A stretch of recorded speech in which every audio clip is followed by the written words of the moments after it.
When it comes to true crime dramas, Netflix's Mindhunter is still the definitive work of this TV subgenre.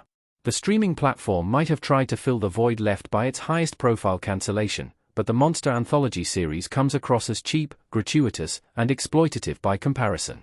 Unfortunately, with David Fincher and his production team unable to convince Netflix that they needed to keep investing in their work, Mindhunter Season 2 ended the series. Its best true crime story was left suspended in mid-air, and it looks set to remain that way indefinitely. Netflix's true crime shows have brought the streaming giant renown and notoriety in equal measure. Most of them are slick but insubstantial documentaries designed to draw viewers in with their focus on macabre and salacious subject matters. Mindhunter is worlds away from this approach. It certainly plays on our morbid curiosity, but it does so in more subtle and skillful terms.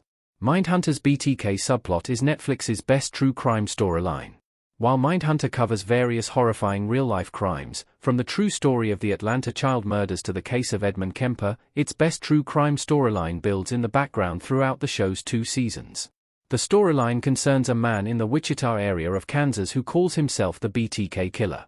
The acronym he uses to describe himself in letters to a local newspaper stands for bind, torture, kill, his preferred method of murder for his own sexual gratification. This Mindhunter subplot is a dramatization of Dennis Rader's true story, which is arguably the most disturbing of all the serial killer stories the show focuses on.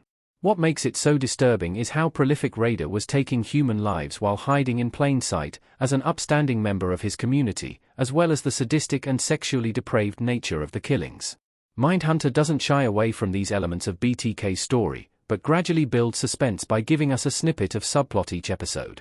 It was already shaping up to be the best true crime storyline anywhere on Netflix, precisely because of how carefully it was being crafted, alongside the development of the FBI's behavioral science unit in the show.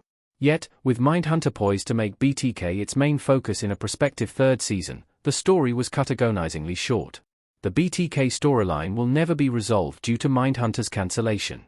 The way that this BTK subplot was left hanging just as it was gaining momentum is the main reason Mindhunter's cancellation by Netflix still hurts for thousands of viewers. It felt as though the showrunners and series writers had a climactic ending in mind when they were developing this storyline, which won't ever see the light of day. Of course, in real life, the BTK murder cases were resolved, and those with an interest in the crimes will know the story well. That doesn't change the fact that Mindhunter would have given us completely different insights into BTK from any true crime documentary, just as it managed to do with the stories of various other serial killers. Netflix has multiple true crime documentaries about BTK's capture. Nevertheless, even if nothing can serve as a direct replacement for Mindhunter, there is other content about BTK on Netflix that fans of the show will want to check out. In addition to an episode of the anthology docuseries Catching Killers about Dennis Rader, a feature-length documentary called My Father, the BTK Killer recently landed on the streaming platform. There are some viewers who still hold out hope that Mindhunter can be revived at a later date.